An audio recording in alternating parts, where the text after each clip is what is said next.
नमस्कार। राजस्थान में एक बार फिर कांग्रेस के अंदर सियासी घमासान शुरू हो सकता है, क्योंकि राज्य के पूर्व उप मुख्यमंत्री सचिन पायलट उन्होंने साफ कहा है कि एक कमेटी जिसे कांग्रेस आलाकमान ने बनाया था, उनके और गहलोत के बीच में जो डिफरेंसेस है, जो मतभेद है, उन्हें सुलझाने के लिए वो कमेटी फेल रही है। पायलट का सीधा मैसेज है, साफ संदेश है कि आलाकमान ने उनसे जो वायदे किए थे उन वायदों को पूरा नहीं किया गया है और इसके बाद माना जा रहा है कि राजस्थान में कांग्रेस के अंदर सियासी उठापटक फिर से शुरू हो सकती है। और हाल ही में इस बात के गहरे संकेत भी मिले हैं। क्या होगा राजस्थान के अंदर? क्या फिर से जैसा पिछले साल घमासान हुआ था, गहलोत पायलट का सियासी विवाद हुआ था और जबरदस्त विवाद चला था कई दिन तक, क्या ऐसा ही विवाद शुरू होने जा रहा है? क्या ऐसा ही घमासान होगा? इस पर मैं बात करूंगा। आप देख रहे हैं सत्य हिंदी.com। अपील मेरी यही है कि कॉर्पोरेट मीडिया के मुकाबले आजाद पत्रकारिता का समर्थन करें। सत्य हिंदी की सदस्यता योजना में शामिल हो। आर्थिक भुगतान का लिंक हमने डिस्क्रिप्शन में दिया है। ऐप भी आ गया है हमारा, लिंक डिस्क्रिप्शन में, डाउनलोड कीजिए। राजस्थान पंजाब के बाद एक दूसरा ऐसा राज्य है जहां कांग्रेस आलाकमान की धड़कनें बढ़ी हुई हैं। आपको याद होगा कि कर्नाटक के अंदर कांग्रेस और जेडीएस की सरकार किस तरह निकल गई थी और मध्य प्रदेश के अंदर ज्योतिरादित्य सिंधिया की अगुवाई में कांग्रेस के विधायकों ने बगावत की और वहां की सरकार चली गई। ऐसा कई राज्यों में हुआ, उत्तराखंड में भी हुआ और तमाम कई राज्यों में ऐसा हुआ। राजस्थान के अंदर हमने पिछले साल यह देखा था जब गहलोत बनाम पायलट का सियासी विवाद हुआ था और उस विवाद में, उस सियासी विवाद के में जो लगभग 1 से 1.5 महीना यह विवाद चला था, उसमें आलाकमान को बीच में कूदना पड़ा था। खुद राहुल गांधी और प्रियंका गांधी गए थे पायलट के समर्थकों को मनाने के लिए और उन सबसे पर्सनली बात करके इस विवाद को थामा था। लेकिन हालात जो हैं वो ठीक नहीं दिखाई देते, सिर्फ इसलिए क्योंकि हाल ही में पायलट के एक करीबी विधायक हैं हेमाराम चौधरी, उन्होंने इस्तीफा दिया है और उसके बाद पायलट समर्थक कुछ और विधायकों के भी नाराजगी वाले स्वर सामने आए हैं। इसके अलावा यह भी बात सामने आई है कि पायलट के कैंप में कहीं जो उनके समर्थक विधायक हैं उनके अंदर भी छटपटाहट है, क्योंकि पायलट एक वक्त प्रदेश कांग्रेस के अध्यक्ष थे और राज्य में उप मुख्यमंत्री थे, लेकिन आज उनके पास कोई सियासी ओहदा नहीं है और पिछले 10 महीने 11 महीने से वो लगभग बिना किसी सियासी ओहदे के उतने सक्रिय नहीं है। हालांकि बीच में जब किसान महापंचायतें हुई तो उन्होंने इस दौरान कई इलाकों में महापंचायतें कर कांग्रेस आलाकमान को यह बताया कि उनका सियासी वजूद राजस्थान के अंदर जिंदा है और वो अभी अपनी सियासी ताकत को दिखा सकते हैं। अब गहलोत और पायलट के बीच में सियासी विवाद किस बात को लेकर है? अपने वर्चस्व की लड़ाई है। पायलट, जिनकी उम्र अभी बहुत कम है, 43 साल है, उन्हें 2018 में जब चुनाव में कांग्रेस जीती थी, उसके बाद प्रदेश कांग्रेस का अध्यक्ष उस समय वो थे और उसके बाद उन्हें उप मुख्यमंत्री बनाया था। ये दोनों पद उनके पास थे, लेकिन सियासी महत्वाकांक्षा ले लें या और कोई बात, पायलट अपने समर्थक विधायकों को लेकर चले गए और उसके बाद गहलोत कैंप को उनके खिलाफ मोर्चा खोलने का मौका मिला और गहलोत ने एक पत्रकारों के सामने उनको नाकारा, निकम्मा तक कहा था और उसके बाद आलाकमान ने कार्रवाई की और पायलट को तमाम पदों से हटाया। उनके समर्थकों पर भी इसकी गाज गिरी थी।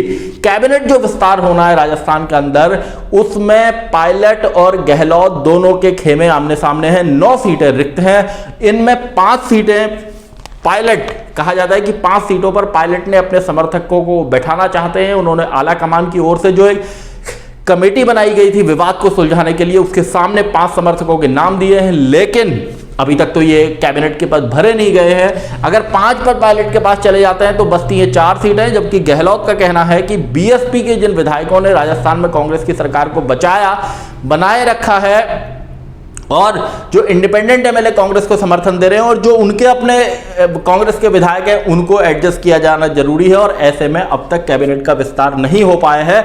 और इसका जो असर है वो बीते कुछ वक्त में जब निकाय चुनाव हुए या पंचायत चुनाव हुए, वहां पर भी इन दोनों खेमों की जो लड़ाई है, उस लड़ाई का असर कहीं ना कहीं दिखाई दिया और कांग्रेस के लिए मुश्किल होगा 2023 का विधानसभा चुनाव इस हालत में लड़ना, क्योंकि सचिन पायलट भी प्रदेश कांग्रेस के अध्यक्ष जब थे तो 2018 में उनके जो समर्थक हैं वो कहते हैं, और उस वक्त पायलट के समर्थकों ने बहुत ताकत लगा के, मेहनत लगा के 2018 में कांग्रेस की सत्ता में वापसी कराई थी। उसमें अशोक गहलोत का भी बहुत बड़ा योगदान था। पुराने नेता हैं, बहुत सीनियर नेता हैं, लेकिन सरकार तभी चल सकती है, पार्टी तभी बच सकती है, संगठन तभी बच सकता है जब एकजुटता हो। और अगर एकजुटता नहीं होगी तो पंजाब के अंदर आज जो हाल कांग्रेस का है, जो हम देख रहे हैं कि नवजोत सिंह सिद्धू ने अमरिंदर सिंह के खिलाफ मोर्चा खोला हुआ है, वैसे ही हालात यहां एक बार फिर से बन सकते हैं। और कांग्रेस आलाकमान के पास कोई ऐसा सियासी फॉर्मूला नहीं है कि वो इस लड़ाई को, इस झगड़े को कैसे शांत करे।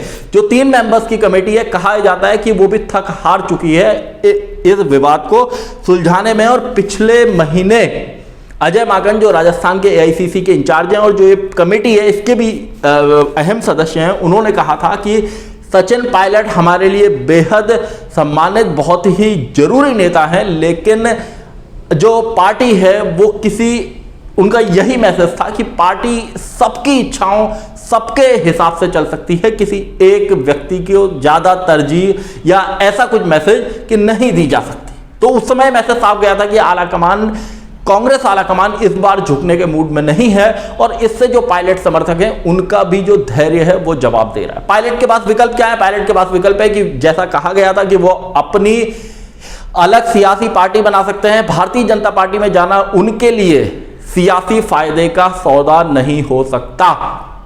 ज्योतिरादित्य सिंधिया तो चले गए बीजेपी में, उनको राज्यसभा का सांसद भी बनाया और उसके बाद से केंद्रीय मंत्रिमंडल का विस्तार रुका हुआ है, वरना वो केंद्रीय मंत्रिमंडल में भी आते हैं। लेकिन सचिन पायलट अगर बीजेपी में जाते हैं तो वहां पर पहले से गजेंद्र सिंह शेखावत, सतीश पूनिया और तमाम जो नेता प्रतिपक्ष हैं, उपनेता प्रतिपक्ष राजेंद्र राठौड़ हैं और वसुंधरा राजे हैं, तो तमाम सियासी दिग्गज वहां है। वहां कितनी जगह मिल पाती है, क्या वो फैसला करते हैं, ये उन्हें देखना है। लेकिन कांग्रेस इसका हल कैसे निकालती है, कैसे कैबिनेट विस्तार करती है, आयोगों में वहां अध्यक्ष जो है, आयोगों में अध्यक्ष के पद खाली है, उनको किस तरीके से भरती है, ये कांग्रेस के लिए गले की फांस बनी हुई है। क्योंकि गोविंद डोटासरा जो प्रदेश कांग्रेस के अध्यक्ष हैं वो अशोक गहलोत के खेमे के हैं और अब जब आप पद में नहीं होते तो आपकी पकड़ वैसी नहीं होती। और जो सियासी विवाद हुआ था उसके बाद पायलट निश्चित रूप से सियासी रूप से कमजोर हुए हैं। हालांकि उन्होंने अपने समर्थकों की